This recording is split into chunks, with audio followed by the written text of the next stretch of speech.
What's up, guys? I hope you're all doing well, and thank you so much for popping into this very special review. This is one of my favorite action adventure films of all time. It's Pirates of the Caribbean: Dead Man's Chest. The film released in summer 2006, and I remember seeing this in a drive-in theater when it came out.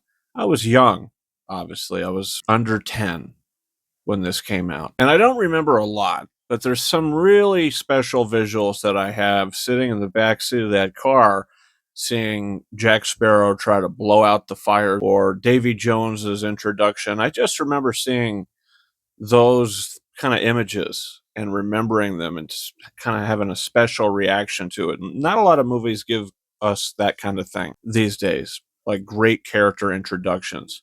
And Davy Jones is the standout of this movie. Bill Nye's performance was awesome. The visual effects are absolutely groundbreaking. This movie is one of, if not Disney's only movie to win the Oscar for best visual effects. Four blind kids from the Bronx couldn't make it in visual effects, but here we are.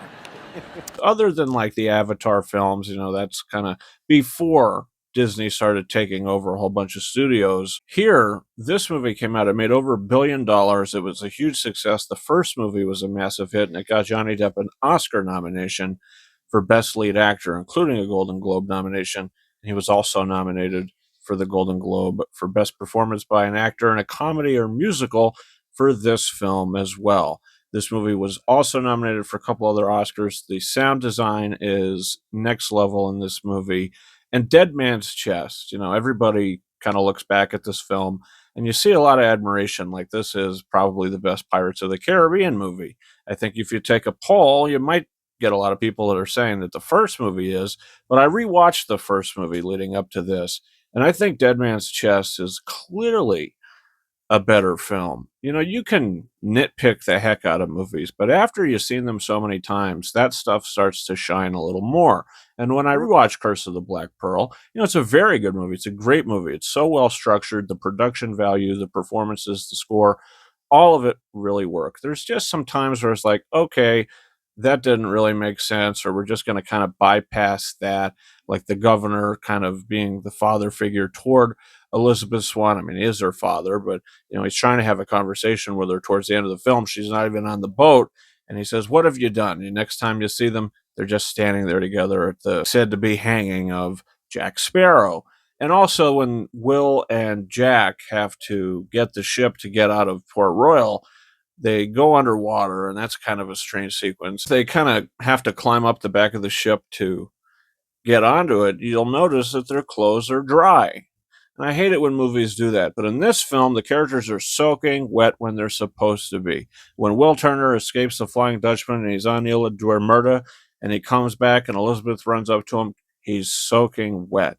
This movie feels real, raw, and dirty. The first film did too, but I just feel like this movie was a more polished version of it, especially from Gore Verbinski, who throws so many great story elements into these films.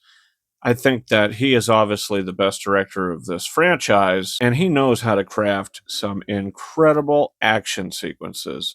This movie and the third movie have some of the best action in any of the Pirates of the Caribbean films. The first movie, that boat scene when the Black Pearl goes up against the Interceptor, I think that that's an awesome scene. The mast comes down, that whole bit. Not to discredit The Curse of the Black Pearl, because like I said, I think that's a great film.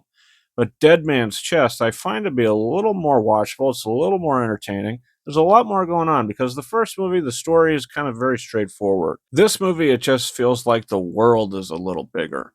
And Davy Jones and the Kraken, and you meet Bootstrap Bill. Hans Zimmer's music is fantastic. Jack Sparrow's theme, the Kraken's theme, Davy Jones's theme. The Wheel of Fortune track is something that I listen to pretty often. I think that this movie just works on so many levels. Elizabeth Swann is better in this film as she was in the first. Yes, she kind of gets involved in the action in the first movie, but this one she really does. When she gets out of there, well, she's going to go save Will, because he's going to find Jack Sparrow to get the compass that Beckett wants. But why does he want the compass? It's all kind of planted in there. By the time the third movie comes about, Beckett's really the main villain of that film. But here he's not really introduced as a main villain, just kind of like a side villain, but his presence is there in the beginning of the film with the East India Trading Company. Jack Sparrow has another fantastic introduction. It's probably my second favorite Jack Sparrow introduction. I think the first movie has one of the best character introductions ever, like an Indiana Jones type of character introduction with Jack Sparrow in that first film. But this film, as he's coming out of the coffin and the water floating there, that's pretty iconic as well. I love the lore of the Dead Man's Chest. I love the characters, the story of Davy Jones, which is really more fleshed out in the next movie, but it all really works here. And the third act of this movie is almost nonstop action, and it is fantastic because the story continues to move through that action. And Gore Verbinski does that really well. This is a wonderfully made movie with incredible visual effects, an ending that left people kicking themselves after they were leaving the theater to see the return of Captain Barbossa, brought back from Tia Dalma. She's some kind of a voodoo sorceress witch, but you don't really find out a lot about her, and I like that the movie kind of kept that a bit of a mystery. I love the Tortuga segment. The two hornpipes track is fantastic. Norrington coming back into this, that felt like a very natural character progression. It's pretty sad. You know, this isn't like a happy character. This is a pretty tragic character by the end of his story. But Pirates of the Caribbean Dead Man's Chest is a fantastic summer blockbuster that should be re-released in theaters to celebrate its 20th anniversary. These movies demand to be seen on the big screen, and they deserve proper 4K restorations. Hopefully that'll happen soon. I'm going to give this movie 5 out of 5 stars. I love it.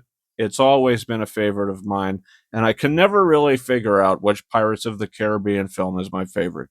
Is it 2 or is it 3? And we'll be talking about that next year to celebrate the 20th anniversary of Pirates of the Caribbean at World's End.